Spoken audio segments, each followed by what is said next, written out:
I won the Great War against the Immortals and brought peace to the continent for the next hundreds of years, creating the perfect moment for my isolated training. However, my disciples cried when they learned I would disappear for so long. Even so, I stood firm and told them to expand their names while I was away. After hundreds of years, I returned and sliced a mountain in half with a single hand movement. No one recognized me anymore and even tried to attack me, but they didn't stand a chance. With that, I went to meet Lyan, my main disciple, but something was different. The little Yaner from the past had grown in a disproportionate way and was looking at me in a peculiar manner. She had already mastered the techniques I taught her, but now she wanted to defeat me in combat on top of mattresses. Afraid that I might try to escape, she attacked my leg without mercy, but nothing happened to my immortal body. With a simple palm movement, I demonstrated my superiority, but the result was not exactly what I expected. I was saved only because an informant warned that certain manuscripts were being stolen, and I decided to go solve it myself. I am proud of how much Yaner has grown, but her behavior now is very different. I went to the city to speak with a secret group of informants who still use the same codes to this day, according to this paperbird. The informant, however, is a ramen eater whose calories go only to one specific place. I speak the secret code to get the information I want, but that damn informant thinks I'm trying to fool her. She slams the table, calls me an idiot, and tells me to get out. But I know she's just pretending, so I touch her shoulder and say, I already said the code, stop pretending. Strangely, she has a peculiar reaction. The informant asks herself, why is my body burning like thick honey on the inside? One touch from him was enough to almost extract my elixir from years of loneliness. I'm sure this man is destined to be my cultivation duo. Poor protagonist has no idea he just walked into trouble. Suddenly she grabs my hand and says she has been waiting for me for a long time, but for some reason I feel this girl has ulterior motives. At least she takes me to an arena where some martial artists are competing for a certain book and says, if you can get the book, I agree to do. Before she can finish, I'm already walking toward the arena because time is money. One of the elders tries to attack me, shouting that I will never walk away with that treasure. The explosion sweeps the area, but when the smoke clears, I am intact. Others get irritated and try to attack me, but the poor guys stand no chance. In a quick movement, I appear behind the old man and flick his forehead. He never had a chance. Strangely, the old man starts going insane. His energy expands, and strange particles begin to fall from the heavens. Any touch causes a devastating explosion, and everyone flees in despair. But to me, this is as harmless as snow. I was about to cleanse the skies of this evil tribulation, but my dear informant wanted to protect me with her ramen-powered spheres. Physically speaking, it's quite a large and comfortable barrier, to be honest. Chow Chow must have had a difficult past, and even so, she decided to sacrifice herself for me, pulling a talisman from the depths of the mountains of heat. But it's alright, Chow Chow. Today I will be the one to save you. The tribulation's attack hits us directly, and that damned possessed man laughs in our faces until he takes a rock to the head. You're strong, old man, but destroying lives just for a celestial book shows you are worth nothing, I tell him. He tries to pull a Sasuke Uchiha with 30 hand signs but loses to the good old jab and straight combo. With that, I recover the book that always belonged to me and use a technique to deceive death and pain, returning to life everyone who had been affected in that place. Unfortunately, poor Chow Chow had fainted. I had to help her stand, which was an arduous task, but as an honest man, I did my duty. The other old man, seeing the hero leave, calls out, thinking he'd never guess a young dude like that would snag the book. Right. Then one of the servants calls the man. The guy says he's got a deal with the Empress's crew, wondering why he's here now, but the servant whispers something in his ear. The man approaches the hero, whispering a code to him, saying he's got the wrong guy, but the dude says he'll keep quiet and respected his name forever, saying his name's Zisheng, son of Kongshen's, shocked when the man says his dad's name, and right then, Yantan wakes up, sometime later in a mansion. The old dude asks the little girl about the injured person, but she says the doc's tried everything yet, the person's still snoozing. Then the old man mentions he heard the woman was the sidekick of the Celestial Book's owner, and the girl's like, yep, she got hurt protecting him, asking him to check her out. But Yantan was already MIA. Hiding, the girl thought if she played possum they'd care for her, but he just turned and bounced, wondering if he was scheming behind her back. As Yantan walked, she spotted one of her talismans, saying no matter how fast he ran with her talisman, the boy was toast. Checking the door, the girl tries to eavesdrop, wondering why it was so quiet. Then to fix her problem, she pokes a hole in the door to peep through. But she's shocked by what she saw. Shen was just feeling the old man's chest. The protagonist, seeing the mark on the man's chest, thinks he really was Kong's kid. Zisheng says it was a mark of his dad's teachings and a family symbol, asking if Shen believed him now. Then Shen says he remembers when his dad went to war with him, and in a flash he'd grown a lot, asking what the deal was. Zisheng says he was scared of something unknown 40 years ago, when his dad was almost kicking the bucket he called him to pass on the city lord gig, and besides him and his dad, there was one more person in the room. A mystery figure asks Zisheng if he'd be the next city boss, saying he seemed to have a long life ahead. But Zisheng says he was just a son stepping into his dad's shoes as Lord. The person says he was super obedient, and that's why Kong liked him so much. And besides guarding the celestial book, she wanted the man to pass on a message, that when the celestial book found its master to tell him to bring the book to the Foodie cave. Back to now, Zisheng says he should keep this on the down low from Yaner. The protagonist feels awkward, asking if that was who he thought it was. But Zisheng confirms it was his third disciple Lyan, saying she ruled the southern continent ages ago and is seen as a world boss. Shen is shook as his disciples were outdoing each other, thinking about the cave's name, wondering if that wasn't the mountain where he made potions with his third disciple. Then Zisheng kneels before him. The protagonist asks what he's doing. Zisheng says the city lord gig wasn't supposed to be his yet, as his dad wanted to personally meet the celestial book's owner. With tears, he says he shouldn't bug him with this stuff, but he needs his help. But Shen says his dad, and he were tight, so he couldn't ignore it, asking where his dad was. The man says his dad's in a deep snooze in the Kunlun Mountains, asking the protagonist to find his disciple first. Yantan, seeing this, flips out, calling the protagonist a creep and totally misunderstanding, saying it was a lie that Zisheng needed a secret chat and it was just an excuse to do stuff. Fuming, she says she waited forever for this chance, asking if he was messing with the girl barging in. She chucks a pill at them.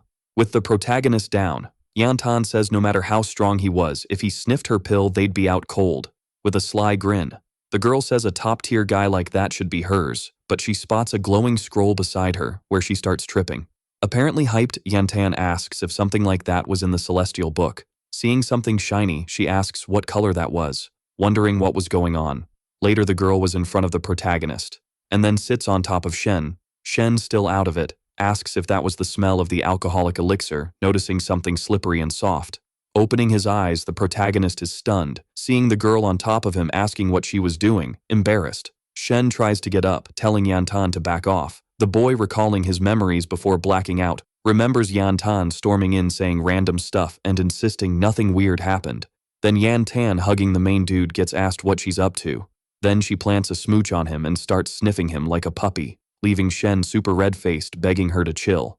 But nope, she grabs his hand, and then she starts licking his finger. Yep, you read that right. Shen's brain is like, is this really happening? He spots the celestial book wide open. Then he's all, yo, act normal. She starts acting like a dog, and Shen's thinking, this is a total disaster, because Shen had stashed loads of treasures in the celestial book, and to keep it secret, put a spell that brainwashes anyone who peeks, turning them into dogs. So Shen's like, did she peek at the book? Mumbling that he can't just sit around doing nothing, he sighs. This is such a mess. Gives her a light slap to snap her out of it. Shen says, Yantan's lucky. He's the one who found her. The no-indulging rule grabs a dog's soul and mixes it with a human's. And if he tried a regular spell to break it, she'd just turn into a total airhead. So Shen pins Yantan down, pulls out the dog's soul saying she'll be back to normal soon. Then she faints, and Shen's like, nailed it. Since she's been through a lot, he figures the celestial book should give her sweet dreams, saying that when Yantan wakes up, the curse will be totally gone. And since he helped her, she should keep it on the down low. Then Shen's like, I gotta hit up Foodie and Cave. Plus, he should bounce while they're snoozing to dodge any awkward convos. As he's leaving, Yantan grabs his shirt. Shen's like, you still awake? Looking at her, she's all, I'll totally have your back. And with tears, Yantan's like, I don't want to be alone. Sighing, Shen decides to stick around, saying he'll wait for her to wake up before he jets. But then Zisheng wakes up first, all confused about how he dozed off and where Shen went. Later, one of Shen's disciples asks her servant why Shen's MIA. But the girl's like, when I got there, he'd already bounced. The other woman's like, no way. I'm the top disciple. He wouldn't leave without a heads up. But the girl says she heard about a woman who saved his life and ended up in a coma. The disciple's like, you're just saying that to dodge trouble. But the servant's like, Shen's hunting for medicine to save her and took her with him. The Empress grins, thinking Shen's still into the damsel in distress type. Then she starts changing, saying she'll personally bring Shen back. One of her servants is like, you can't do that. But she zips it when she sees the Empress's glare, asking if she's trying to tell her what to do. Right then, the servant kneels, begging for forgiveness. Thinking about the situation, she sighs, saying the Blood River Elder's gotten super strong and is recruiting in the north, so she can't leave. Then one of the Empress's generals shows up ready for orders. The Empress tells her to fetch Shen and spread a message. Chun's like, don't stress, Kangyuan's just a place. Back to Shen, Yantan's awake, asking where she is, and Shen's like, why are you so annoying? To ditch her. He uses the celestial book's hide mode, but she still pops up. The girl's like, the smell's still here, and Shen wonders if she's still doggo mode, pulling something from her chest. She's like, can't help it. And even though the talisman's precious, using it on Shen isn't a waste, cause it'll find him. Then Shen's like, she's still not giving up and smashes the talisman. Then Yantan spots him. Shen's thinking she can't track him anymore, cause no matter what he can't take her to Foodie Cave. But Yantan whispers asking if he hates her, saying sorry for causing chaos at the Tianshu conference. But her urge to save him, even risking her life, was real. Shen watches her talk, feeling hesitant to say anything, mentioning her time's running out. But she had this one big wish before kicking the bucket, saying she'd tried a zillion times and was now sure Shen was the only one who could help her out, telling him he could laugh all he wanted because she'd work for free. But before he agreed to help, she begged the dude not to give up because she wanted him to treat her like a loyal pup and was down to do anything to make it happen. Then Shen lets out a big sigh and turns off his invisibility, making Yantan super happy because boom, he was really there, thanking him, promising no more drama, asking if he was into dogs and saying no need for the celestial book. He could just pretend. But the boy stays silent since he turned off the book. Yantan thinks that's cool because he's ready to help. Right. Then the girl gets stabbed in the chest as she hits the ground. Yantan's clueless about what just went down, wondering why it happened like that. But Shen's just as confused about what went down. She was chatting and then bam, she fainted. But then the protagonist spots something looking around. Shen figures there's something fishy going on. At that moment, the Empress pops up in front of the boy. Shen asks if that was Yaner and the girl's all, why didn't you keep your promise? Are you backing out? The boy hesitates, saying, it's not like that. Then the Empress is like, you could have at least sent a text, wasn't it worth a thought? But the protagonist's like, nah, not worth it, and launches an attack on the Empress. Seeing the girl, Shen's like, she's not Yaner. Then poof, the Empress turns into a soul. The boys saw that coming. Just a delay, explaining that delayers are spirits, munching on cultivators' emotions, using illusions to mess with their heads, keeping the illusion going till their target's totally drained. Shen guesses Yantan fainted because of that. But nighttime's prime time for spirits to mess with illusions, so why show up during the day? Checking out the girl, the protagonist sees spirits trying to take over her, but Shen throws up a hand sign, and the spirits just vanish. But something's off because she's still out cold, making him wonder if she's too far gone. Then in Yantan's past, the girl's singing, asking if her sis wanted a crystal falcon. But when she turns around, it's just a pile of bodies. Yantan's like, no point. She's always been solo, thinking everyone's out to get her, dodging hunters over and over, wondering how long she can keep it up. Then a woman calls her, calling her disciple. Yantan wonders if she left anyone alive, questioning what she's on about. Standing up, the woman tells her to chill. She'll explain, saying she's the big shot diviner of the Xuanji sect. And ages ago, they sent her a message to go west and find her destined disciple. Sarcastically, the girl's like, can I call you master, and are you down to give anything? She wanted her life, stabbing the woman, saying she's met loads of people like that wanting to use the disciple gig to drag her to an elixir shop. Once the cultivators found out they could refine through her, all rules went out the window. Back to now, Yantan's like, why can't they just leave her be? But then she starts feeling weak, her cultivation's tapped out, wondering if this is the end. Yantan's got no fam or friends, so her life's just gonna end, saying she's taken out loads of baddies because she had no choice, begging the heavens for a normal life. But then a voice behind her's like, why wait for the next life?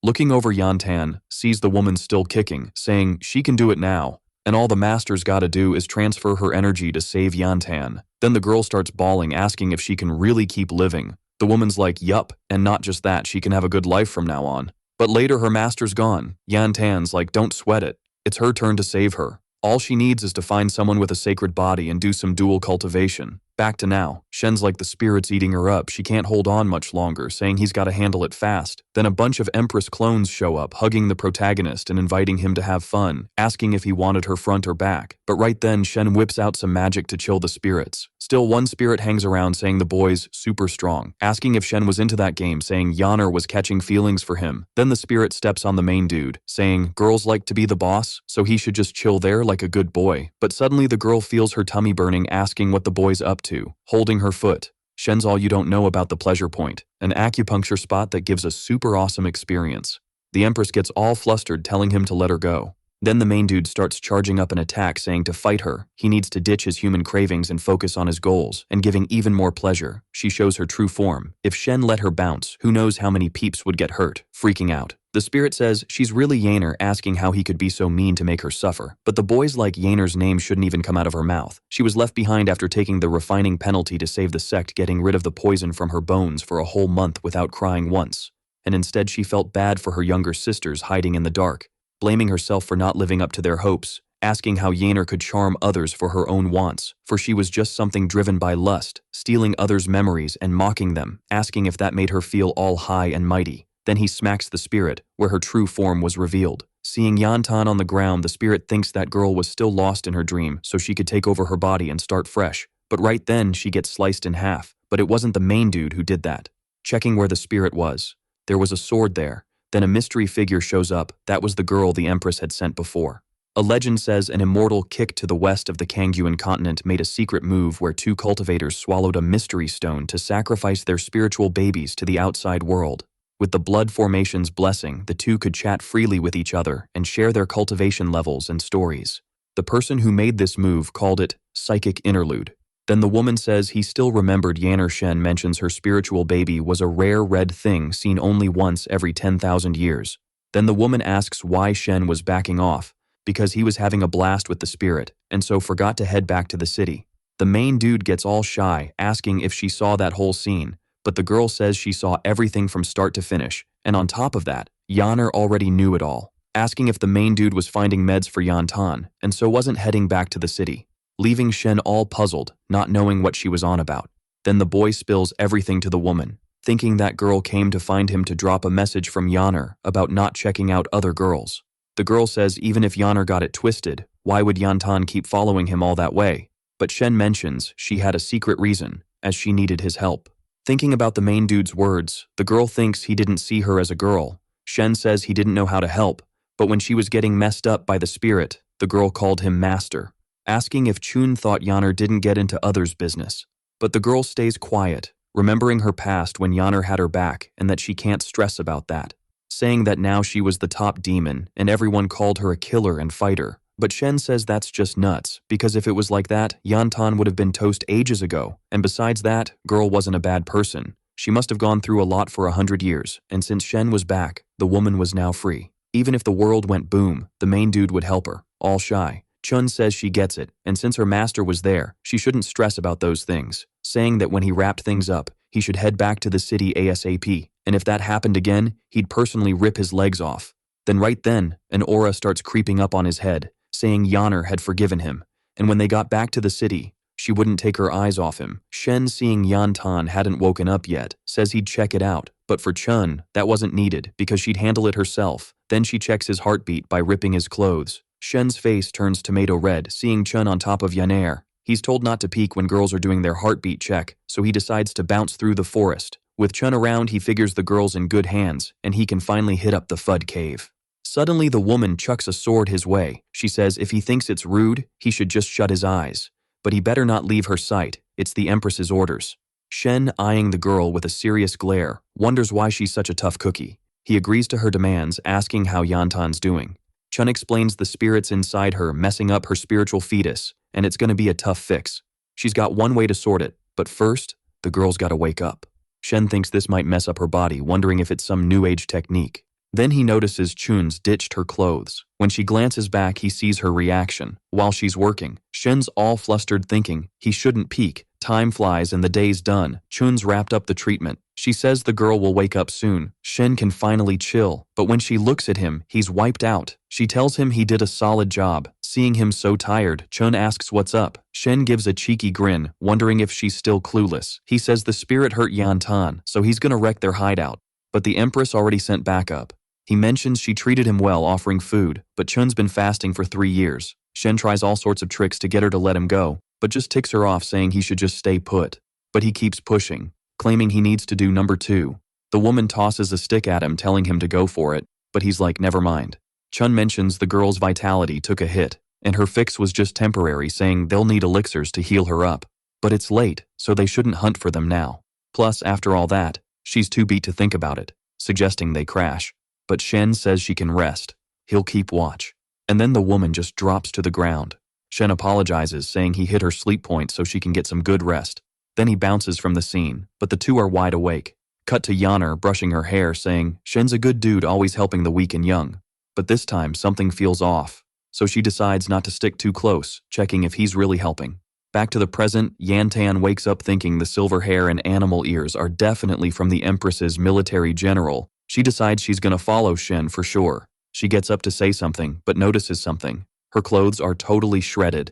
She wonders if they did something while she was out. Seeing the girl awake, Chun explains she was under a spirit spell so she shouldn't move. She's shocked remembering everything she did. After all her scheming, she didn't expect to be spirit controlled. Thinking if she's safe now, it's thanks to Shen. As she's leaving, Chun tells her to stay put. Yantan asks if she'll find Shen, wanting to tag along to thank him for risking his neck. Chun's fuming, saying she didn't know she valued friendship so much. Yantan's confused, saying only a low-class person wouldn't repay kindness. Chun tells her to repay with her body, since she's the one who saved her. The girl's super bummed, because it was all just a fantasy. Then Chun whips out her sword. She casts a spell on Yantan, saying she's not in a spot to defy the Empress. She's just one of millions who can't compete with her, so she's gotta stay put. The spell will keep her safe. As she leaves, Chun wonders why the Empress is so into the protagonist and no one else. Remembering her times with the Empress, Chun starts getting all emotional, but when she peeks to the side, that girl was still tagging along, asking why she tagged along and if her spell was a dud. However, Yantan says she had her tricks, so no stress. Chun thinks she underestimated her and needs a bigger move. Back to the main dude, he finally made it. In front of a massive spot, the Fud Cave. Meanwhile, the boy recalls moments with his disciple. Seeing what the little girl snagged, it was a spiritual centipede, which only shows up in places with mad spiritual vibes. Lyan asks why they needed a spot to brew elixirs, since a cultivator should just chill and meditate. Shen says she's right, asking if she remembers why he started his sect. And the little girl asks if it was to find paradise, giving hope to the broke. The main dude confirms it, saying it was his dream, but just having superpowers wasn't enough, because real power should help the world. And that day, Lyan found the perfect spot to brew elixirs that could help people. Lyan says no worries, she'd turn that place into a paradise. Back to now, Shen says it's super nostalgic, thinking Lyan had become a boss lady, and also remembers those two girls faked being asleep and were probably tailing his fake body, so he should thank Chun for pointing out his slip-ups. However, the main dude thinks that's not cool, but he should focus on that first, and then make peace with them, later saying they shouldn't catch up to his fake body too soon. Back to the duo, Yantan was in a super sketchy pose. Embarrassed, Chun asks what she was up to. However, the girl shushes her, telling her to keep it down. Chun asks if she ditched Shen, since it was a waste for Yaner to think of him as a gentleman. Yantan says she gets it, for he was thanking a tree. So the woman thinks she couldn't spill the tea to Yaner, as it would mess with her ears. Seeing the girl half-dressed, Chun asks to hold up. But Yantan says she'd go to hell anyway, so she should let her squash that urge. Back to the main dude, he wonders who's gossiping about him. As he glances to the side, Shen asks if that was a wind spirit, saying that wind spirits only pop up in places with mad spiritual vibes, so she did a solid job. However, when he steps into the cave, a creepy creature was eyeing him, leaving the poor main dude puzzled because he thought there'd be a paradise there. At that moment, the monster tries to pounce on the main dude. Immediately, the boy shifts his gaze, slicing that creature. Then he punches the ground, revealing a mystery spot. Then Shen asks if she had enough, checking out that spirit. It was really Lyan spotting. She's stoked, mentioning she hadn't seen him in ages, asking if she spooked him.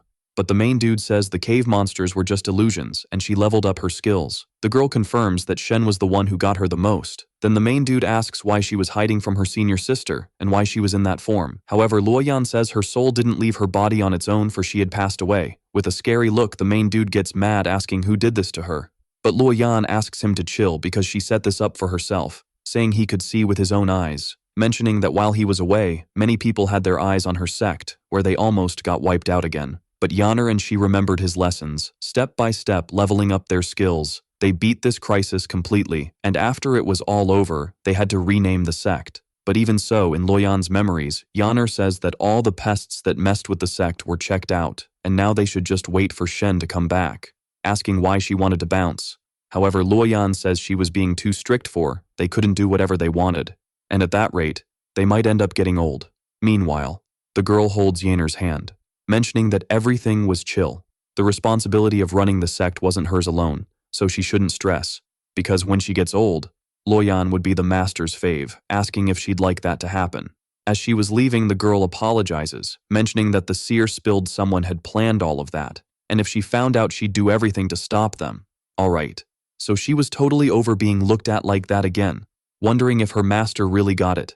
In those wild times, that was her only fam. And after that epic battle, she bounced with the spiritual fetus, set up a decoy, and built Tianshu City, while Jiang Kong just chilled, waiting for him to roll back. Then Shen's all, "You nailed it. No stress. There's gonna be a new ship sculpture with a solid base for you." using her brain's core. No biggie. Lyan's hyping her master, but admits it's gonna be tougher than she thought, cause she was still a life and death realm cultivator, leaving the main character shook, cause she leveled up past him while her body was getting all holy. It was all about her cultivation, saying she was just in the sculptor deity realm, wondering if there was a rival even Lyan in the life and death realm couldn't beat.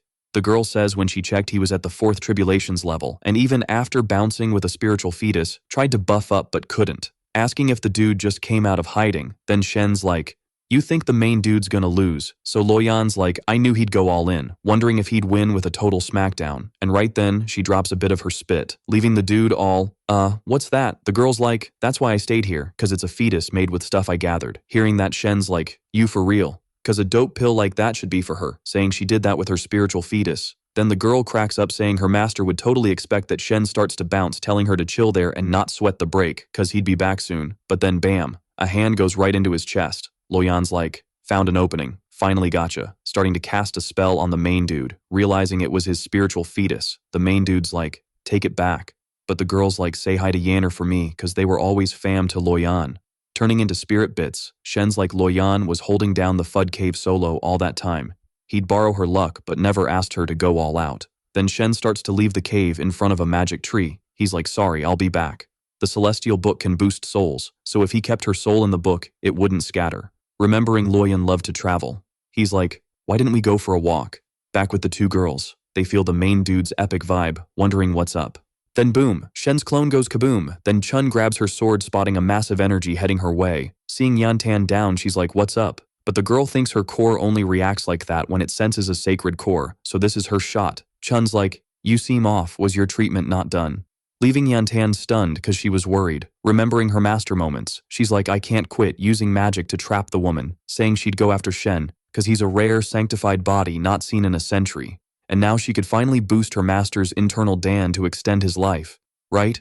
Then Chun drops the magic like, you didn't think you'd really beat me, did you? And if she played nice and let her handle Yanner's stuff, maybe she'd let it slide. But nah, too much. Wondering if that's how her master taught her throwing shade, then Yantan's like, take that back. What's my uselessness got to do with my master? Using magic again to trap the woman. Checking her chest, Chun sees a seal formation. No clue when Yantan slapped it on the girls, like, the formation can only be undone by rotation, and only life and death realm folks can deactivate it. Chun's like, you planned all this. But the girl's like, I never lied to him, cause she was the scrappy type, using cheap tricks. Cause without a master, she had to DIY her skills. Wondering if he thought she wasn't ready to risk it all to secure a way out for her master. She was all in doing whatever it took, even if it meant using some sketchy methods just to keep her master safe. Then out of nowhere, a statue pops up, claiming to be the spirit. Yantan's like, whoa, what are you doing here? The statue's all, those cores you offered, total knockoffs from spiritual beasts. But if you pay with your body, your heart's safe. It mentions sensing a ton of ingredients in her planning to take them back. Yantan just stands there speechless. Right then someone shows up telling her to chill. And guess what? It's the protagonist announcing his grand entrance. Protagonist. Aswan. Yantan's like, what are you doing? And the MC's like, not talking to you. Dude's running low on ideas. The figure behind her is a memory of someone named Luoluo. Seriously, who names these characters?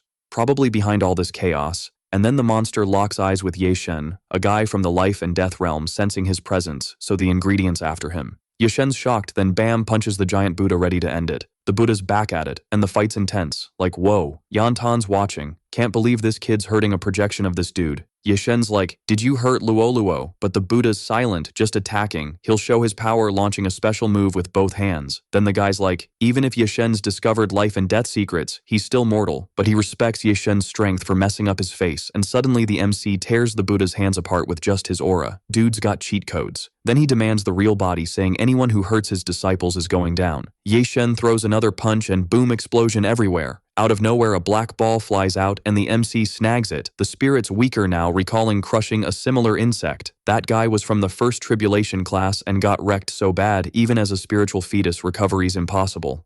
Man, these classes are confusing, but whatever. The monster says the protagonist's future's no different. Yeshen ticked off crushes, the spirit saying those are big words for someone who died so fast. Meanwhile, Yantan's just there, watching it all. Later, Chun's like, what's the deal? After all this, you're letting her go. Yantan's under enemy control, and her path's never been noble, so she should at least be questioned. Yeshen just stares, asking about her link to the great diviner since he can't sense the Buddha in her anymore. That's when he finds traces of the diviner and the girl's shocked asking how he knows her master's name. Things just got wild. Chun's surprised asking if that creepy guy's her master because the dude in front of her is Her Majesty and the Empress's master. Yantan's mind's blown, realizing this guy's her master's creator and the supreme legendary lord. Seriously, what's happening? She thought it'd be some old grumpy dude, but the MC's actually young. Yeshen's like, if the fortune teller gave her lifespan's mortal, now asking if it's because of the Buddha too. But she says it's because of him opening a chance for that fool. If her master hadn't passed on her energy, she'd have achieved way more than just escaping. The moment her spiritual energy glitched, she got snagged, and the Buddha somehow snagged her title of Sinister Seer. Told you these classes are whack. So he made her predict all these ways to pop up on the continent, and since her master was like, nah, I'm good, the trash used spells to lock her down. After he got all he wanted, he made her gather these super old refinement pills like 1,000 years old, so he could get a physical body. This totally messed up her master, and now the poor dude's stuck in a can't live, can't die kind of vibe, so she had to follow his orders, but even then he keeps switching things up, hurting her master to make her listen.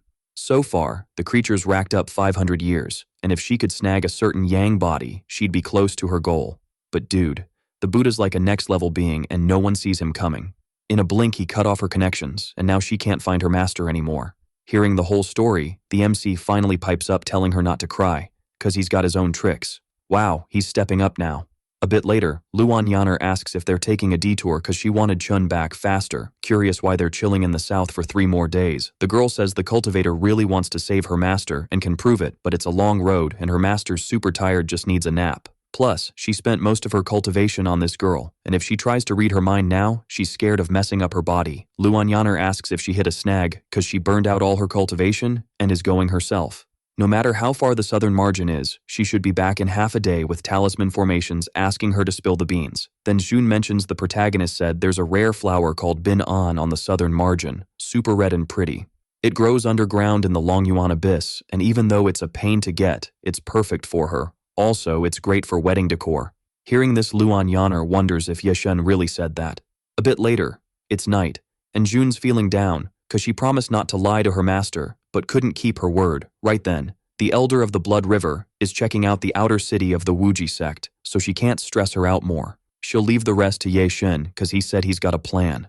Right after our hero says he figured out why in the last battle he pumped his QI into his projection, stopping Yantan from hiding. Hearing this, Jun asks if this thing isn't one of those 5 elements, cause that name means someone is without mind, ego, or desire. On the Kang Yuan continent, even the strongest cultivator would have to ditch their body before hitting that state. He went beyond the 5 elements, cause someone bet the Buddha would use something, so he figured QI can be enlightened by those in the death class. Then Yeshen says not to stress, and suddenly a yellow thread starts coming out of Jun. Surprised, she wonders if that golden thread is her energy. Yantan's going through the same thing. And dude, this scene's kinda weird, right? With the job done, the protagonist says a cultivator's energy is tied to the 5 elements and changed her energy flow, so they clash. After stopping, the 5 elements can go back to their chill state. I'm lost now. Hearing this, the two are shocked, cause the kid can literally change energy direction while someone's still kicking. Yantan though, tries to bounce back, thinking there's no time to be stunned, asking to kick things off right away, cause the longer they wait, the more her master suffers. After saying she'll lead the way, the protagonist though asks to hold up, cause there's something more important. A few minutes later in this super pretty spot there was the all-white Buddha. He said Yeshen was trying to boss him around but shouldn't think he won. To save her master, Yantan's gotta cultivate a bunch with that fool. Even then all she'll do is delay her master's doom. Suddenly the Buddha hears a noise and dude, the protagonist was there, huh? Now it's getting real. The kid totally roasting the spirit says he reeks too much, and meanwhile the Buddha all shocked wonders how he's so speedy since he's just in the first tribulation class. Getting closer, he asks why he doesn't want to chill with him. After all, becoming part of his squad is way better than being just a little cultivator. Hearing this, Yeshen says he already thought about it, and as the old saying goes, it's better to squash beef than to make new enemies. Plus he needs another disciple, and if the Buddha bows to him a few times, he might just let him join. At this the spirit gets all mad and charges at the main dude, but the kid's tough, right, dodging all the hits. Soon after the monster says he changed his mind because he's gonna swallow the main dude again. Dude, check out the size of that old creature's mouth. The main dude though was chill just watching, wondering if those two meanwhile are having any issues. Then the scene rewinds a bit with Yantan asking what's more important than saving her master. Our hero says that the Buddha went there to snag the elixir of longevity, so he hoped she was near him, because if the girl got her hands on the elixir, the Buddha would also score, taking the time to bounce back and come to life. Hearing this, Shun asks what they should do then, and Yeshin asks to create a distraction. When they get to the spot, they'll split into 2 squads, and the 2 will rescue Yantan's master, while he will personally take on the Buddha. Even so, they'll probably be in more danger than him, because he messed with their chi flows, which means they can't use magic. The only thing that will change is the time it'll take to rescue her. And Yantan says that the hope of survival in this situation is also one of those wild cards. Even so, she wants to try and will save her master from life or even death. Shun just stares, and Yeshin says, "Everything's set," handing over the item. He says that when they succeed, they should blow it up because it'll end the battle, and soon after he will join them. A little later, the 2 were trudging through the mud, and Shun is shook because a talisman without extra spells can shine so bright, asking if she's sure they're not heading to the wrong spot, because when she entered the place beyond the 5 elements, she saw that the Buddha was in a white land. However, the girl says she's walked there many times, and that pure white land is an illusion created by the beast itself, which is no different from this mud puddle. Suddenly she spots something, and right in front of her, there's literally a giant eye. This thing is called Tongtian, and was placed there by the Buddha. And if someone gets caught within 15 feet, nothing will be left, dude. The creature is terrifying then, huh? To make things worse, her master is behind that thing. And hearing all this, Shun thinks that, judging by its look, it must have a killer field of vision. Even without her magic blessing, it shouldn't be hard to take it down with her speed, but it might end up alerting the Buddha and stopping the supreme demon. Suddenly Yantan counts down and the 2 start sprinting, and the girl mentions that this thing has good vision but also has a fatal flaw, because every 30 breaths, it will close its eyes and chill. I wonder how they figured that out, right? There's a door up ahead, and they gotta enter through there, and they have to remember to close their eyes, because otherwise they'll end up blind.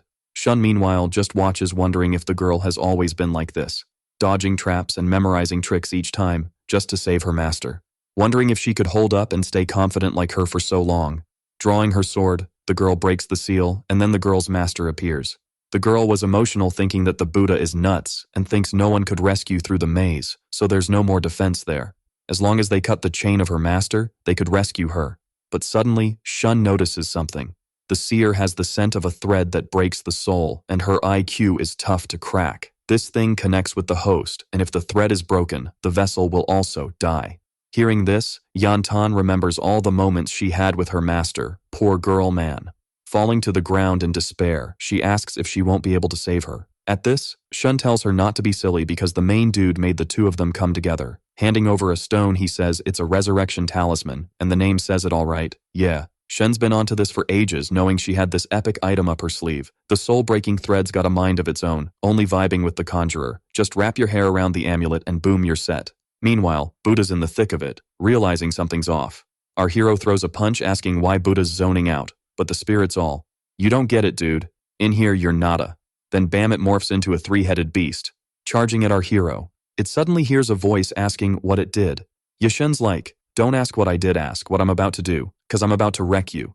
The spirit gets uglier, claiming it's got loads of yang energy. It's got mad talent, so it needs to figure out how to chow down on it. Taking a bite at our hero, the creature no longer.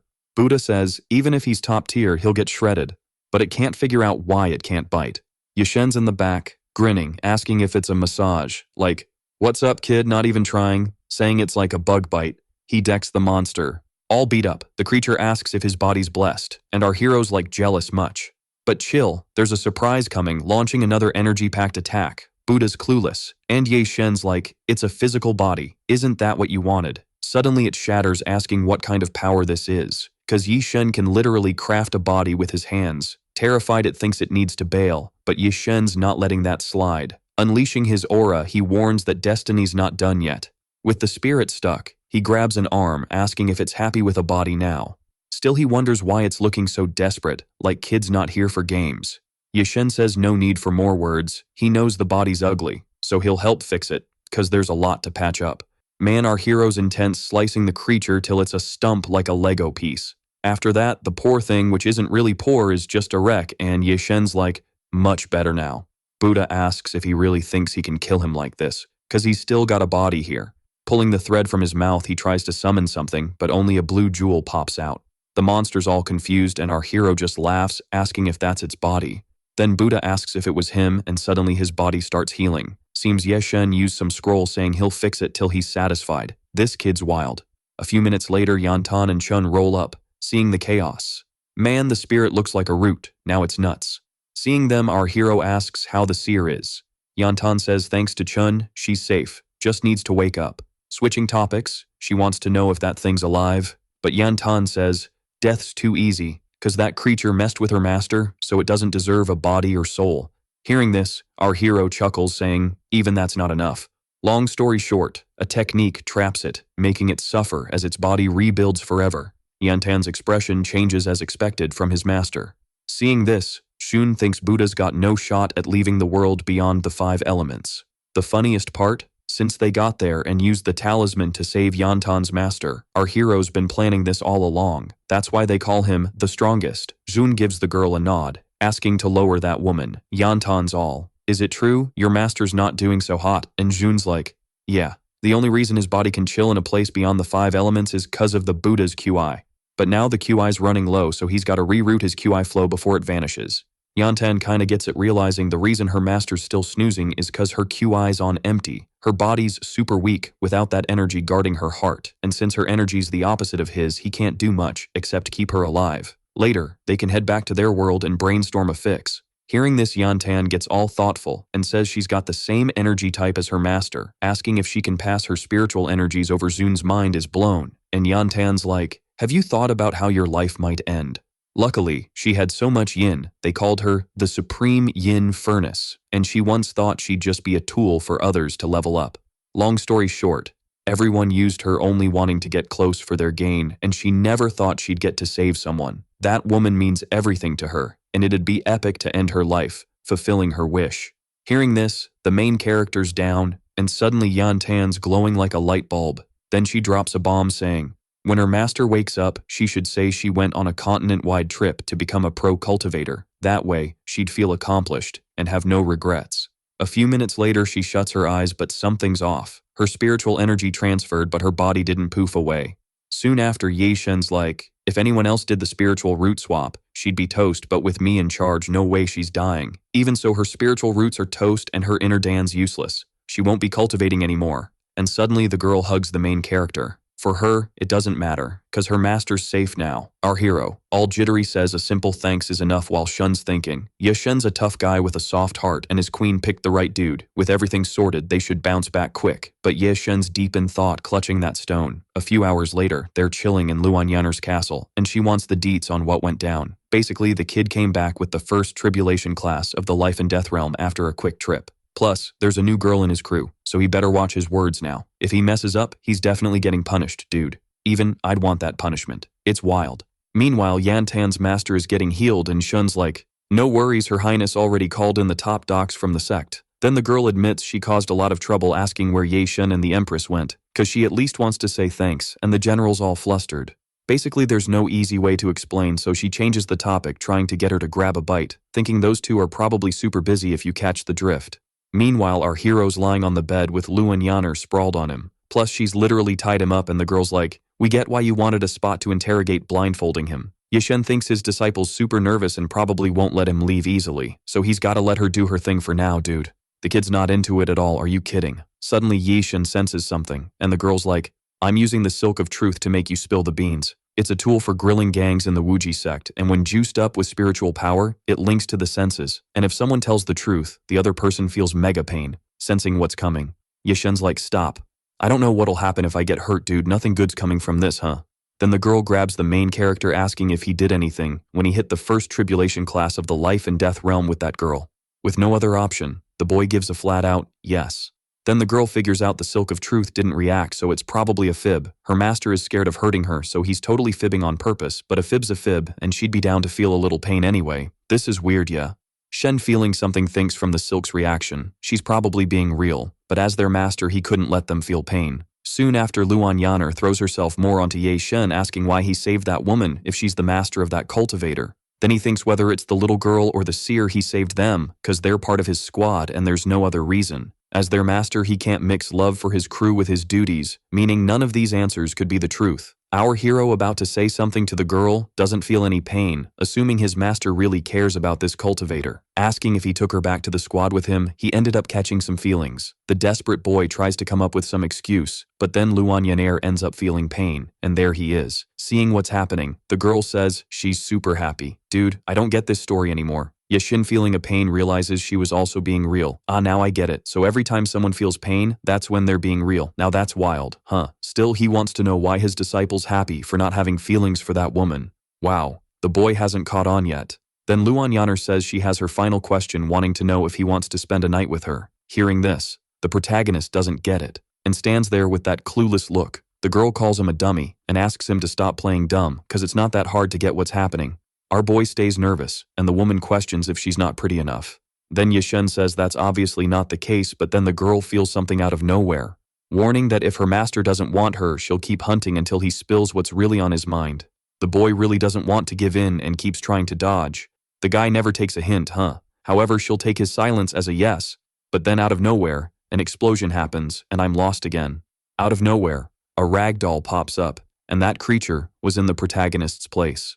On the other side, Yashin had bounced, saying that as a master, he couldn't do that, much less have improper thoughts about his crew. On the other side, the girl was still shocked, and then said that's why the boy was running, cause with that kind of power, it could have ended in a mess. A little later, our boy was at a waterfall catching some air while trying to shake off those thoughts. But then the boy gets hyped, yet he can't let himself be rattled. Even so, no matter how many times he tries to chill, it seems his training is being useless and is getting more and more whack.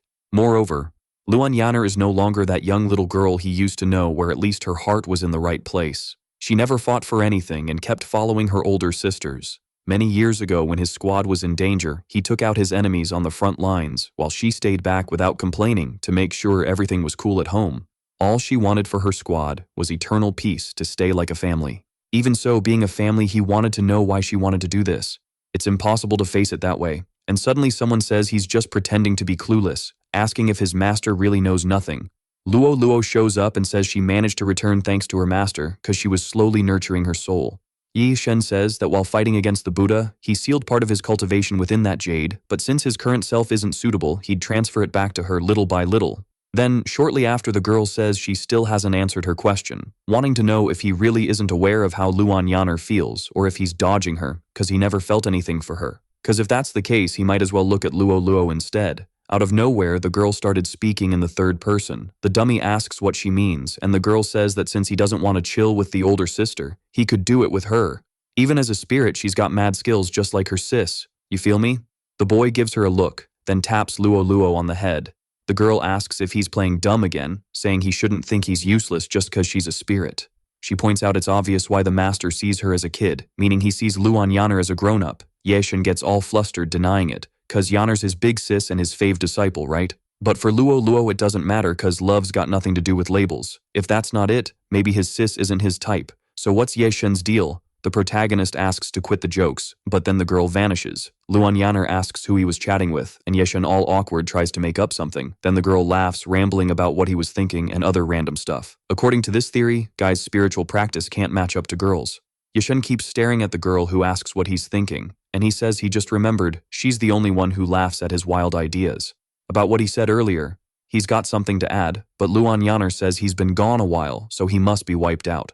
A few minutes later, our hero's taking a bath, and Lyan asks what's up, and if he's not coming, the poor dude's losing it, thinking it makes no sense, cause she told him to chill, and thought he'd nap or grab a snack. Soon after, Lyan calls him again, saying the bath's spring water is called Jade Dew, the top sacred juice on the continent. It can zap fatigue, buff muscles and bones, and boost cultivation.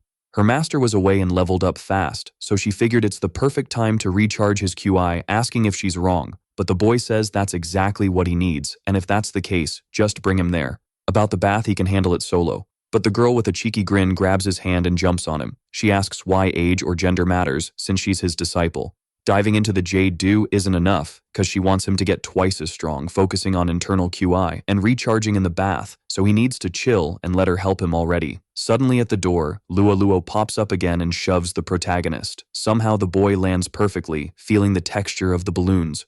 Meanwhile, the two are watching, and Jun tries to do something, but Yantan stops her right. Still, the girl's freaking out, cause they're doing something before marriage, so they're reps on the line. but Yantan says that's their biz, and as she just saw, Ye Shen's a nice guy, so no worries. Switching gears, she thanks for the bath invite, cause otherwise she wouldn't have seen this scene. Asking what she thinks Chun's still bummed about something. Yantan figures Luan Yanner's super important to her, and must have felt a bit awkward seeing such a private moment. Then she says she's right, cause if it were someone else it'd be cool, but this time it's with Luan Yanner. In this case, they gotta find the perfect time to butt in. But then the two see what almost went down, and Jun interrupts saying they can't do anything, asking why it's so noisy now. So Yantan gets all jittery, asking where this pure love is, why they're doing this in a bathroom. Now, basically they could catch some kind of bug, and even if she didn't know that she used to be more than just a guesser and was also a half-doctor. Over the years, some women got sick from this carelessness ages, ranging from 28 to 30, plus Luan Yanner's got a sacred body known for its mega strength, and if not careful, she could end up hurt. And if they have some quirky habits, who knows what could go down. Switching gears, she mentions that, as gals, they get the struggles, and should not only protect the Empress's rep, but also her health. Total excuse, dude. Hearing this, the girl totally buys it, and while watching the scene, they face each other and suddenly roll into the hall. But dude, there's no one else there, and meanwhile Luan Yanner is lurking from behind. She says it was tough to bounce out of that, because she didn't think of putting up a barrier while she was chilling in the bath. At least she managed to pop her invisibility spell in time, and now they can keep doing their thing.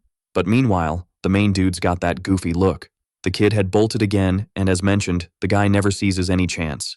A bit later at a spot called Wuji Sect, there were loads of people. The main dude was there strolling, and Luo asks if Ye Shen can snag her some crystallized lollipops. Ye Shen says she's struggling to form a body, so she can't munch on stuff like that. Plus, he hasn't forgotten that time she gave him a shove. However, for the girl, she just gave a little nudge, because who knows, something cooler might happen. In this, our hero warns that kids shouldn't mess with grown-up stuff. Then Luo says he's been isolated for ages, and both she and her sis aren't kids anymore, and since they're both super into each other, there's no issue with others seeing. He really didn't get this chaos until now, and Ye Shen meanwhile was just tuning it out. Looking ahead, he spots two girls who were pretty banged up. In this right, the girl with pink hair asks to help her big sis.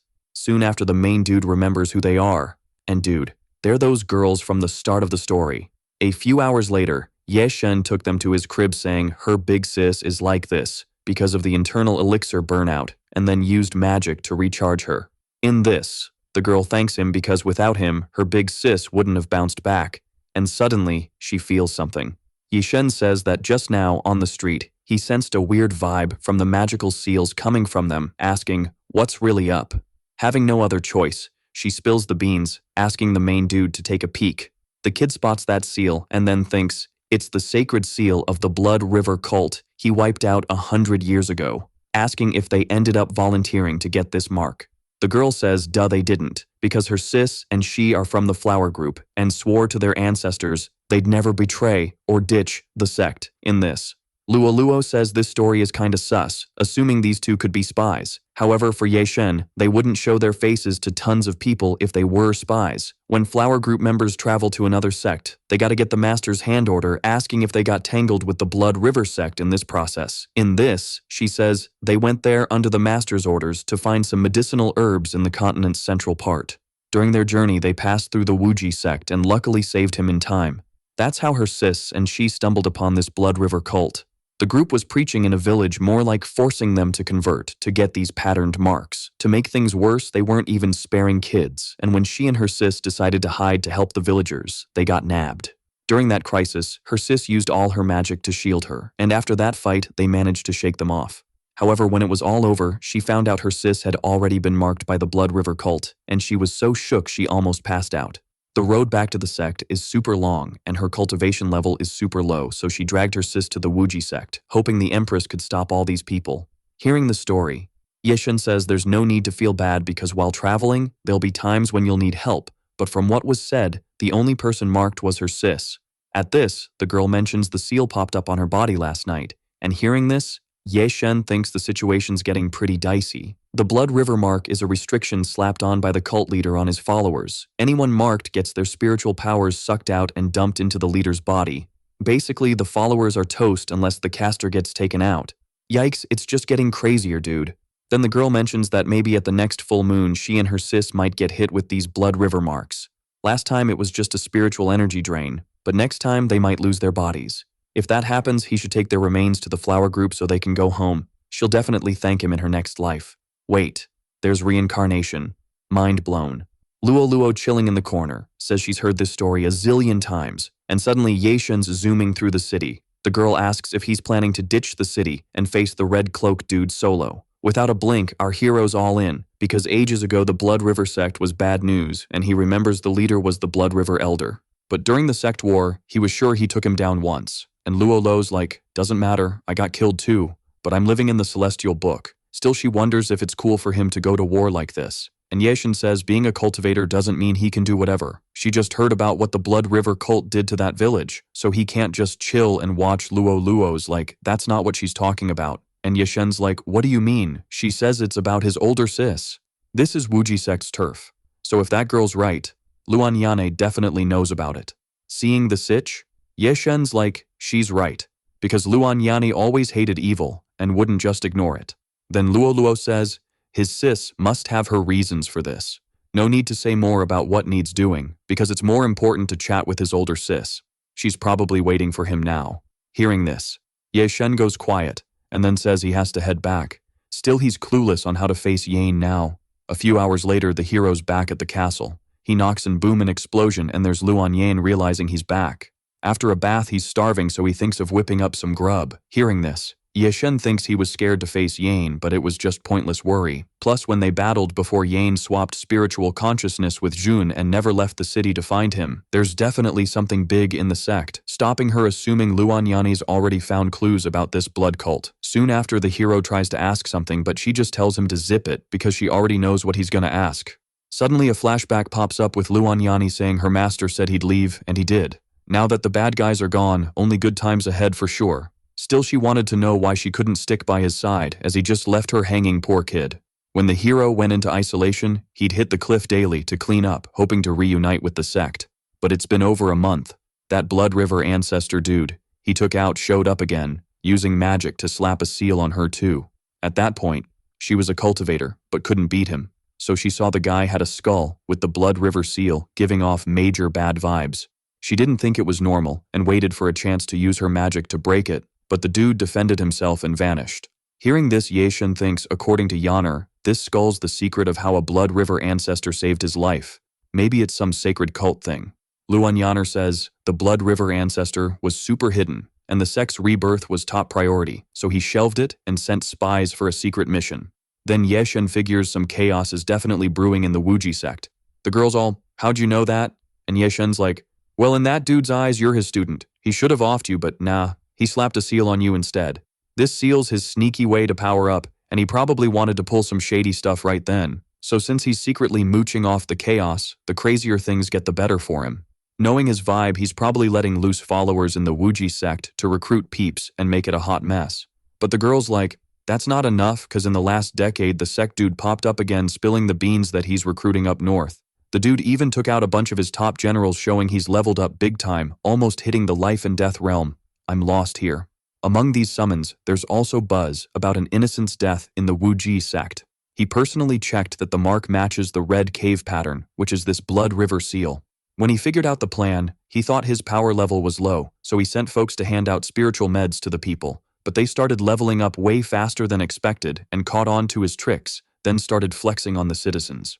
Seeing all this, our hero grabs the girl's hand saying he gets her pain and the Blood River ancestor's a jerk, but he's never up for a fair fight. If he wants to hide, no one's finding him, so if they strike now and take out the cult believers in the sect, it'll freak everyone out, making things even wilder. Once Luan Yaner loses her cool, the dude will pounce on everyone, but if she stays focused on the front lines, he'll just gather more followers. If they rush it, they'll fall into his trap. So her plan was spot on, and in this case, no need to stress, cause he'll definitely find a way to beat him. To wrap it up, they gotta nab him and his crew. Then Luan Yaner's like, these guys are no big deal, and now that we're on the same page, I'm feeling chill. Hearing this, Yeshen's like, if I hadn't bumped into these flower sisters, who knows how long it'd take to chat about this with them, so if anything goes down later, she's gotta tell him. And suddenly the girl's all annoyed, asking if he found the Blood River seals on those folks. He must be tight with them, since he knows their full names. Then Yeshen's like, nah, you got it wrong. We only dueled once, and I haven't seen them since I left my solo time. Suddenly the girl chills out, asking if he's for real. The boy with that poker face says, Yep, Luan Yanner's like, I'll trust you this time, and from now on, no secrets between us. In this, Ye Shen's thinking he was almost getting props for growing up and getting smarter, but didn't expect her to still act all kiddish. Switching gears, he's curious about her next move, cause he can tell the master now. Then the girl grins, asking if those folks didn't want chaos, and then says she'll give them what they're asking for.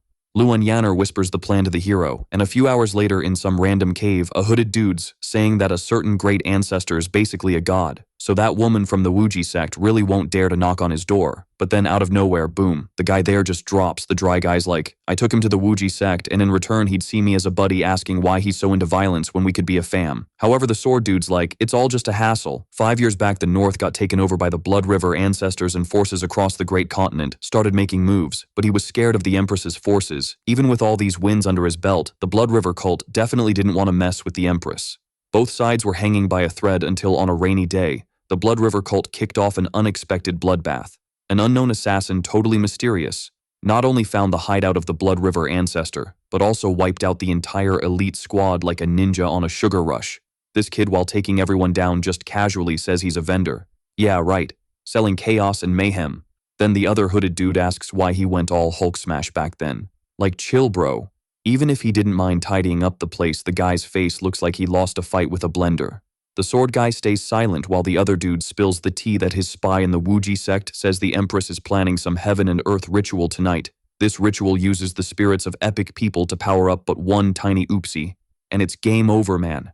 Not only will they fail to level up, but they'll also face the ultimate game over Luan Yanner's planning to wipe everyone out and settle scores. Classic move from one of the fiercest ladies around, but she's rushing things, and since the field's set, she needs backup to roll into the city. Then the guy whips out a scroll and boom, scene change to inside the Wuji sect. The hooded dude's like, told ya, because the Empress has her squad ready at all the key spots leading to her palace. Still, he didn't expect a secret tunnel from 5 years ago that leads right into the palace. Sneaky, so they gotta enjoy the show while it lasts, but something's off with the kid. Dude talks too much. Across the city, Luan Yanner's getting ready, and someone's like, you good to go, they should head out, and all the cultivators around the city are gearing up. Finally, the ritual time's here, and man, nothing good's coming from this for sure. In the city, everyone's gathered, and a kid's like, why aren't we hitting the hay? The elder says it's 'cause the Empress herself called them. She's working so hard she's basically a zombie, asking if she's her own biggest fan. They should totally pray for her success and happiness. Fingers crossed.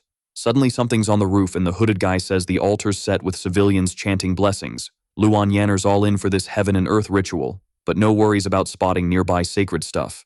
At first he thought Luan Yanner had a plan for this, but nah, he was stressing for nothing. He asks what the kid thinks, but poof, the kid's gone. Doesn't matter to the guy, 'cause once he's got Luan Yanner, he's the boss of this transformation.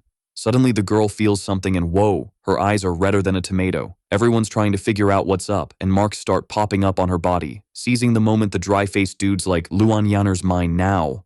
The guards try to step in, but they get marked too. The guy orders Luan Yanner to mark everyone with the Blood River seal, but then she just collapses. The hooded man's confused, thinking whatever he sensed in her is fading, meaning the heaven and earth ritual might have flopped. Still, it's possible, 'cause he felt life and death realm vibes when he marked her. Then bam, the protagonist shows up and punches him. Looking at the guy's messed up face, he's like, been ages since I saw one of these. As always, he's quite the opportunist, if you catch the drift. The guy gets all jittery, saying he's been searching for him for 100 years, confirming nothing's left of his body and soul, so no way he's here. Suddenly someone's like, is it really that impossible? And Luan Yanner shows up. Our hero asks how she's doing, and she's like, nothing can go wrong with my master here, but can't say the same for that dude. Hearing this, the blood sect guy's like, no way, someone from the divine realm of sculpture could make a puppet with life and death realm vibes. Unless he had some epic breakthrough. Then the protagonist's like, told you always the same. Given his vibe, the news about the Blood River troops marching wasn't his doing, and if that's the case, he's got plans cooking somewhere else. It's a bold move, and hitting the Wuji sect center is his best bet, and with Luan Yanner guarding the borders, he's definitely plotting something sneaky. He always figures she'll have little backup while prepping for the ritual, and now his guesses were spot on. If he'd been a bit more careful, maybe things would have been different, but he planned to knock him out of the game early. What a sneaky girl. But before he could act, he blew his cover with his spells, and for someone like him, showing all his cards means he's super confident about winning. Basically, someone's got his back, and hearing this, the dry-faced dude just cracks up, asking if he still thinks he's the same guy because 100 years ago he blocked his moves and cornered him, but he still managed to escape till now. So he'll reveal who's backing him and showing the skull. He says if anything happens to him, the deal's off. Calling in the king of assassins for backup, suddenly someone targets Lyan, but the mysterious hero was there ready to save the day. He can't believe his eyes because it's his second disciple Shuluo. Yashen asks if it's really her and what went down. Then the girl steps back, eyes locked on them, and the hooded guy keeps laughing like a maniac. Wondering if he saw this coming when he was making all those threats, more surprises ahead, and boom, an explosion goes off. Just like that, wow. The hero's on edge, and right then Shuluo charges at him again. Lyan tells her to chill, but the girl doesn't care and swings her sword. It kinda hits Lyan, but then the girl asks why she's lying to herself. Soon after, the hero pops up behind her and the guy's sweating bullets, Another explosion rocks the place, and Luan's literally fighting the girl with just 2 fingers. He says being from the same school they're like family, and no matter what, she shouldn't go against her big sis. At that, the girl says they're definitely alike. Backing off, she says she'll find a way to test her blade, launching a flurry of strikes at Yashen while Lyan just begs them to end this chaos. Actually, she's the one lying to herself, fighting against her master, so she wants to know why she's doubting them. Then Shuluo goes after Lyan, saying she won't bother her anymore, delivering a blow to the girl. Obviously, the hero's quicker and shields the girl. He mentions that her dodging skills are all thanks to that displacing mirror. He gave her this item back then, so he wants to know if she's turning her sword against her sect. Wow, the dude's really ticked off now. Hearing this, the girl's shocked, but then she says he's not her master. Yeah. Shen says in that case, they're back to square one, and the girl's amazed by how fast he moved. Another explosion goes off. Lyan's just watching the chaos, and Shuluo asks why she's being stopped from leaving. Lyan says her master's still alive and just went into hiding, so no need to buy into these rumors. But moving towards her sister, she says it's a lie because she saw his body with her own eyes and won't be fooled. The one behind it was the honorable celestial conqueror. She was definitely rattled after hearing the culprit's name, but it doesn't matter because she's not scared and will avenge her master solo. Then Lyan looks at the hero, saying they'll need to find a way to hear her out, but suddenly the mark starts acting up again. Elsewhere in the city, Xiaohui tells her sister she's not fully healed, so she should handle the recon. But Chinger says she went easy on her before and forgot the ancestors' teachings, asking if she mentioned her mission to that guy. Xiaohui's all, nah, no way, cause her mission's to find the Celestial Sect's book owner and hand over the goods, or else the 100 Flowers crew's toast. Someone's like, why the Russian? Bam, Xiaohui's spidey senses tingle and the mark kicks in. And guess what? The whole city's feeling it too, like a bad Wi-Fi day. Back to the action, our heroes soloing 2 baddies. Right. Then the hooded dude swings at the girl, grumbling about her being late. The Blood River seal's juicing up Yanner's spirit energy, and now he's leveled up in the life and death realm, so he's basically untouchable as long as the seal's chillin'. Seeing the chaos, she's probably trying to snag the ancient yin of the sky seal before he can nab Lyan. If that's the deal, she better get real fast, cause they're not in the same league, and suddenly our hero boots him. The dude's fuming, saying nothing can take him down, and he flopped a century ago and is ready for a rerun. Even if he's in the life and death realm, he's not on his level, asking what more can be expected. Long story short, he's got nothing left, and the dude's ego is off the charts. Lifting the skull, he claims with this, he's finally gonna level up. Then our hero's like, where's all this bravery coming from? So he's probably dealing with spirit gadgets, and the dude's shook, not buying that his seal's busted out of nowhere. Yashin calls a dragon, and the dude's clueless, cause a celestial gadget's vibing with him. In a flash, the hero nabs the guy, saying there's something he needs to ask. Obviously, something he made would totally recognize its maker. Like, check out the item he's holding now. Suddenly, the skull starts fading and all the city's marks are vanishing bit by bit. Meanwhile, our heroes holding Lyan and the hooded dude's mind blown that Ye Shen with one word shut down the sacred item's divinity and all the prayers. Still, he's curious why he's never heard tales of him being the legendary ancestral spirit gadget. Then Ye Shen's like, got it all now, mentioning he's got loads of time. Since there's no issue, he can do whatever with him, so he better decide quick. Suddenly, the creature bows down and the hero's like, same old, same old. Then the boy calls for Shu Luo, hearing his sis is in trouble. He steps up to face the baddie, and just for that, he'll let it slide. She's got 3 days to get back to the sect and a chance to explain. The girl listens quietly and then vanishes. Later, there, she is lying on the ground. Poor thing. Suddenly someone says it was no walk in the park. After facing 2 mega bosses, she's still got the juice to trek this far. It was the desperate assassin king, barely keeping up with her, as funny as it sounds. Then Zhu Luo's like, got the skull back, can we chat now? The girl goes, you know, if it's she's skull, the Wuji sect must have taken ages to snag it, asking if she forgot her master's last words. She can't take losing to that guy, so she's gotta get her own payback. Shu Luo's Ye Shen's fave, so he left this mission to her, asking if she's trusting that lookalike who chased her. Obviously that's Luan Yanner's fib, and the assassin king's as fake as the kind Empress. But man, the girl defends her bro, saying she'd never do that. Suddenly the bandaged girl calls down some wild lightning, saying she's always a handful, but this power only kicks in when she's drained. That fight must have wiped her out, but no worries, cause now she won't feel a thing. That seal's gonna wipe her memory, and even though that Blood River ancestor's a flop, he still pulled off something. Too bad there's no time to check it out herself, saying Her Majesty's still out cold, so she better hustle and get the docs. Next scene over at the Wuji sect. It's total chaos, cause Luan Yanner's still down for the Count Chingers all. This is way worse than I thought. The Great Celestial gave her the mission to deliver something to the Celestial Book's owner, but with her sis still snoozing, that's not happening anytime soon. Suddenly the main dude shows up and he's super ticked off. The girls start freaking out and then Yeshen strolls in. Luo's like, I get it now, it's probably poison. Yeshen's all. Even with the cursed seals gone. Yanner's still out cold. I figured this might happen when I brought her back, but it's been ages and he has no clue when they cooked up this poison. Luo's like, it's some ancient stuff lost in the books. The kid's got a hunch, asking if it's the infamous death seal poison. A seal slapped on a cultivator that drops a curse acting like a limiter, and if it keeps weakening, the target can't handle their own power. The Blood River seal was just a cover to sneak in the death seal, and the Blood River sect was just a pawn in this whole mess. Shulo's clueless and Luoluo's annoyed, saying she can't believe her big sis would betray the sect. But everything's gonna come out in 3 days, and the main thing now is to get that poison out of Luan Yanner Luoluo's. Like, this poison's messing with her blood vessels, asking Yeshen if he's got a plan, and he says he can't mess this up. He could use the 5 paths reversal to yank it out, but with the Blood River seal sucking up spiritual energy, it might accidentally hurt her. Out of nowhere, the main dude rips off his shirt and it's like, what is even happening? Luoluo's all flustered, asking what he's up to, thinking it's some dual cultivation thing. The main dude gives Luan Yanner a look and then opens his mouth like, whoa dude, you're going all in now. He says he can force the seal to mutate inside her, moving it to his own body. Suddenly Chinger pops back in, and Yeshen's all nervous, asking why they're not resting. She says if Yeshen uses cultivation to clear the Empress's poison, there might be some fallout. The 100 Flowers crew is all about cursed seals, and when they saved a cultivator from the death seal over the great ancestor, there was a side effect. When the seal hit its victim, part of it turned into the cultivator's energy stash. Long story short, it could totally wipe her out if they drain the little energy left. So repping the 100 Flowers sect, she offers herself, gotta repay the time they saved her right.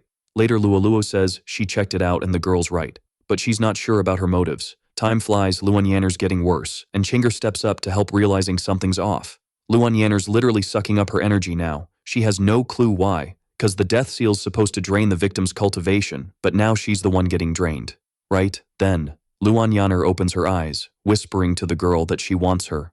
Oh man, this story's getting wild. At this point, our hero steps in saying he gets her intention, but Yanner's got a special constitution, and if anything goes wrong, she might get hurt. The girl's got fire affinity roots while the death seal's wood, and if they clash, it'll suck up her energy. He really digs her, wanting to help her disciple, but she didn't realize the danger and planned to use her body to yank the seal with the spiritual tool. Hearing this, she thinks the kid's talking about that celestial book, and if so, she was a fool cause she offered help to seem more natural when returning the celestial book. But in her rush, she forgot the celestial book's protection was for him, so he doesn't even need her. Wow, these Chinese classes are getting tricky.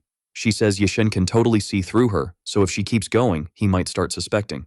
Soon after Yeshen's like, even with the spiritual tool, the effects are just surface level, and from what he sees, her recovery skills are solid.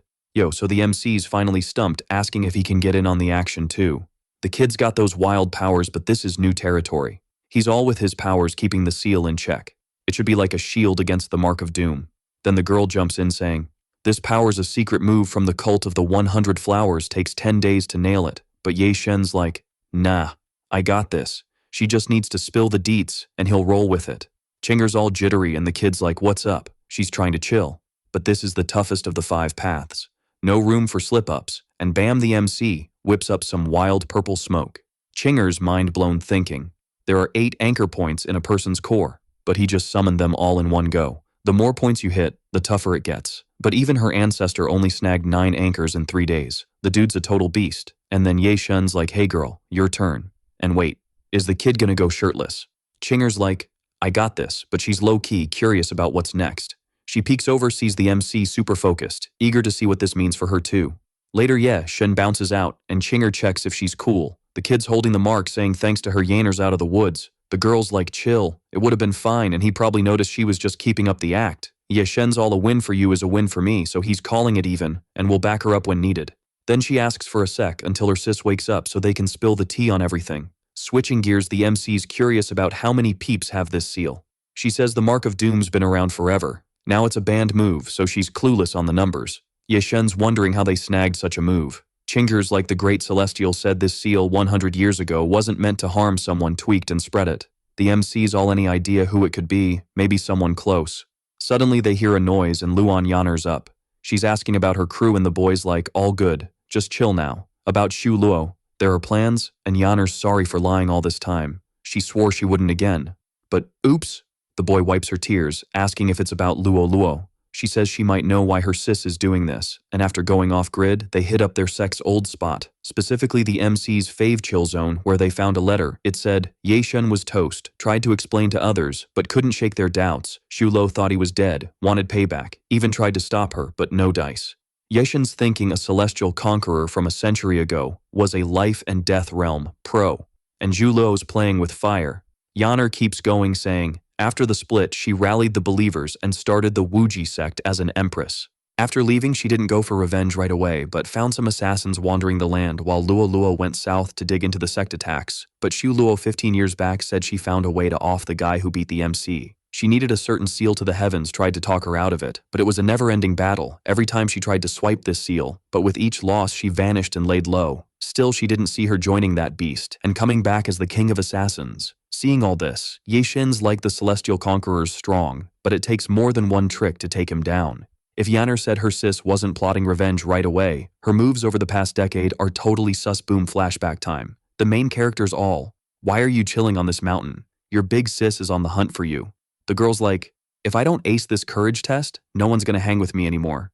Yeshen's like, alright, I'll hook you up with one of my secret treasures. He hands over the horizon mirror saying, rub it when things get sketchy and poof. You're safe. She's all Yeshen.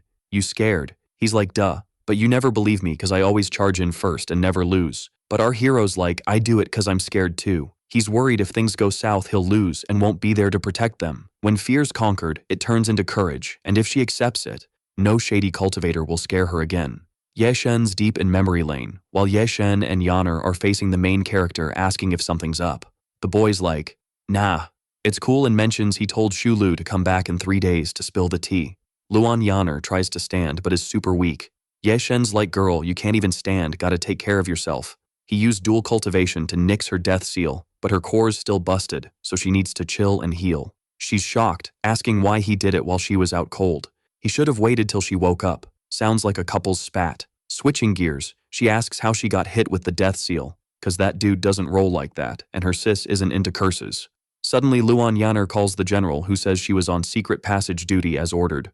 As expected, there was a sneaky attempt, and after a scuffle, she bounced. The intruder's a cursed seal pro, and Luan Yanner tells her to hold her ground.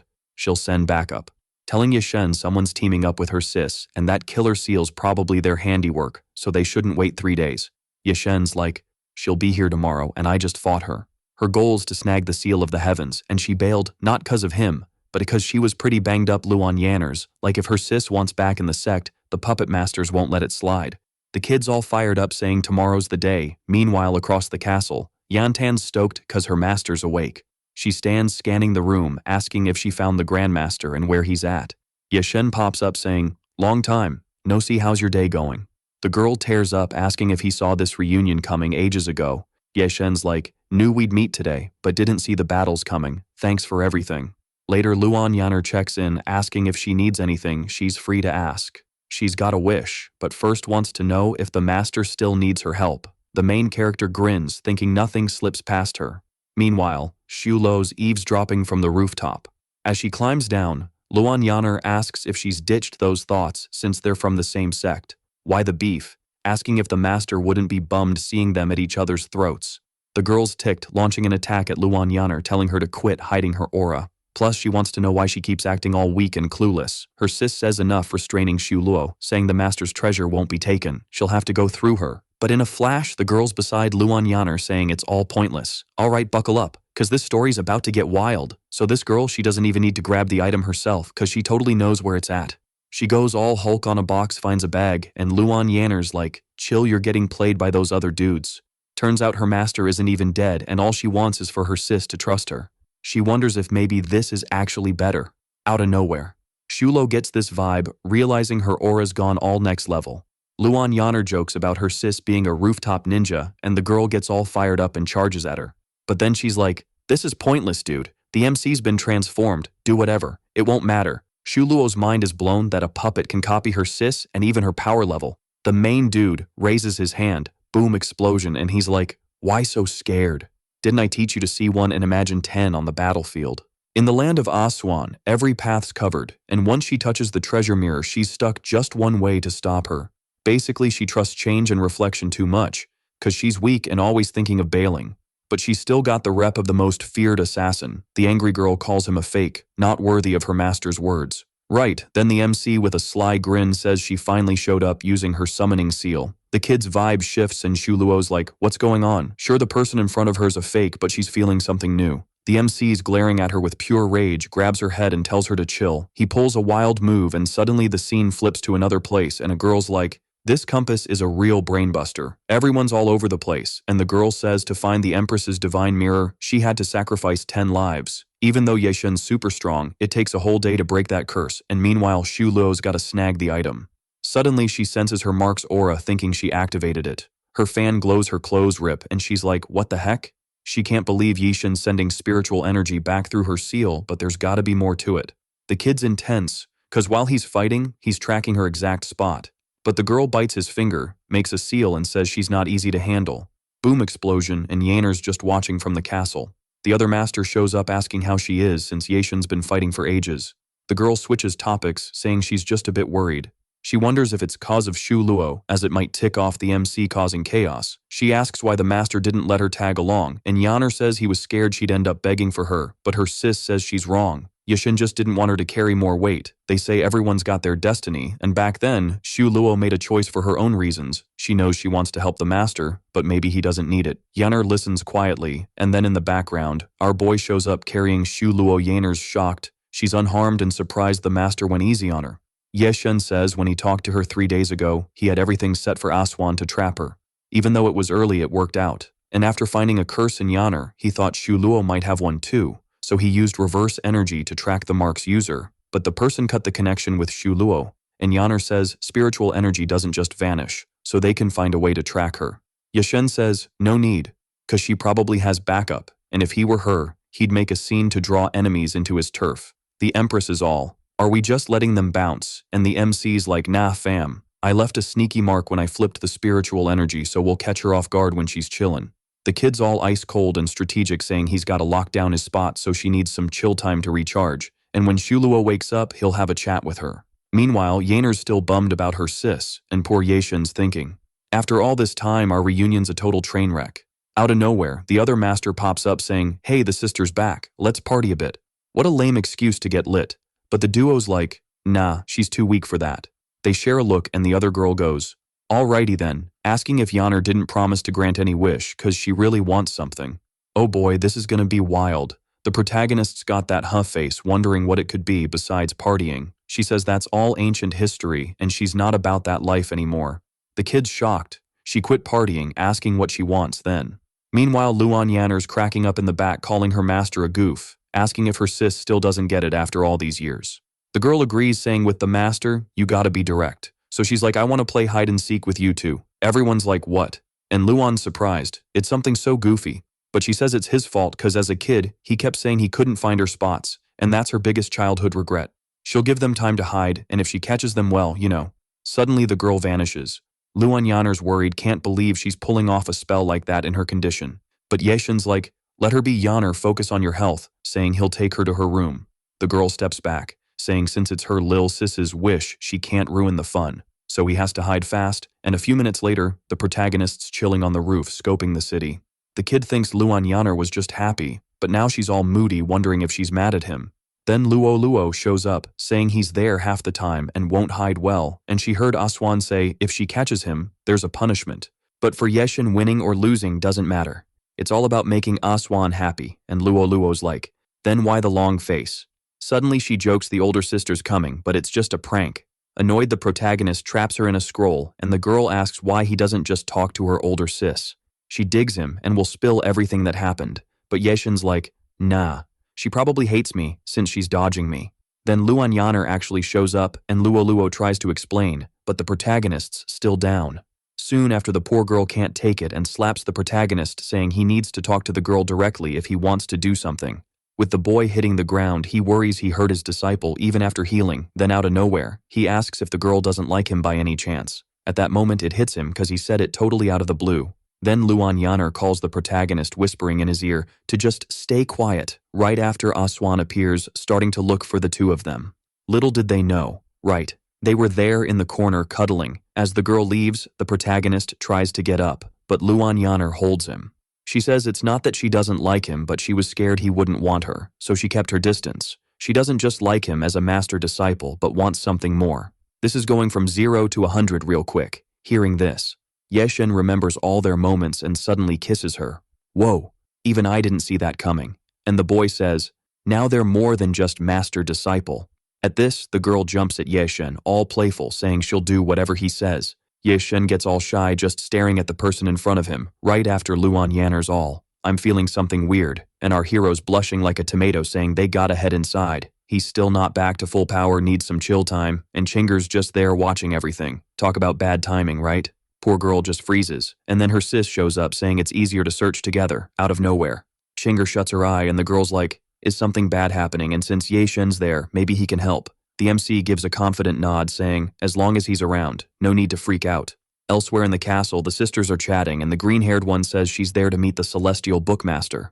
She hands over a pendant, explaining her sis was under a spell, so helping her was priority over delivering it.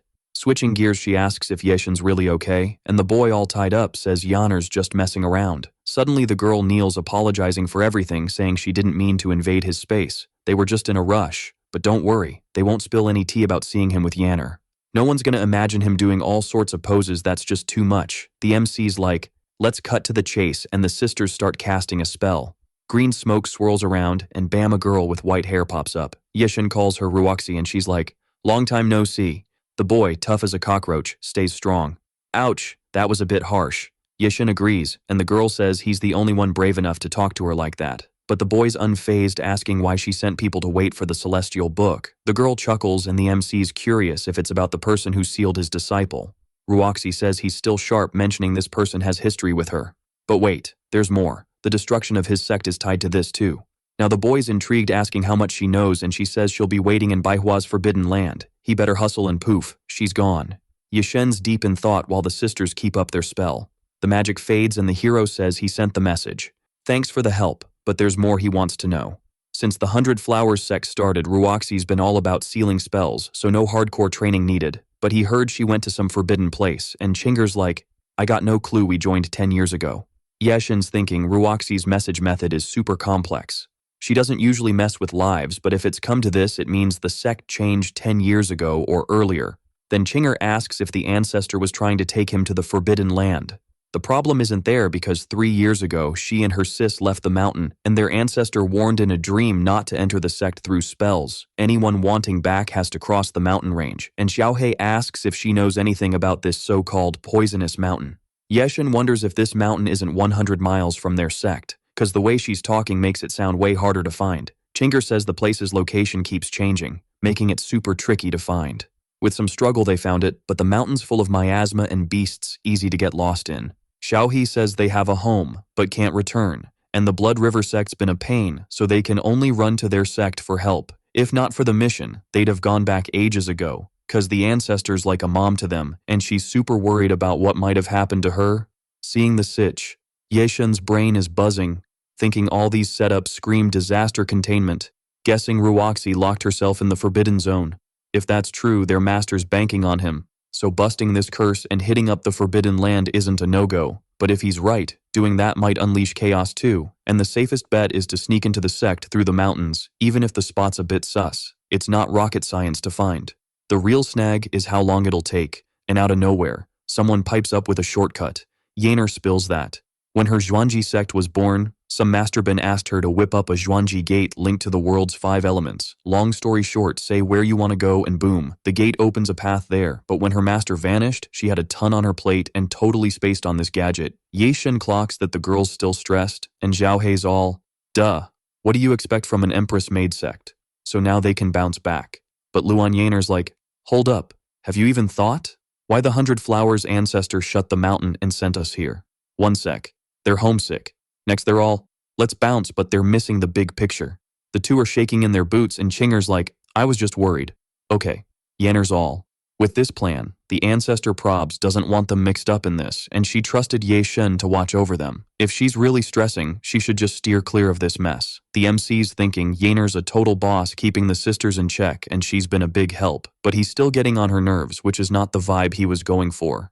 Heading down the stairs, Ye Shen's got something to spill, grabbing the girl's hand. She's like, ouch, and the MC's all. Listen up, when the 100 Flowers crew showed up, I changed the topic, but it wasn't on purpose. Out of nowhere, Luan Yanner slaps him, saying it's to save face to him. She's just a girl throwing a fit over this stuff. But hey, no hard feelings. Not gonna lose it over that. Ye Shen's like, why was I ghosted earlier? What did I do?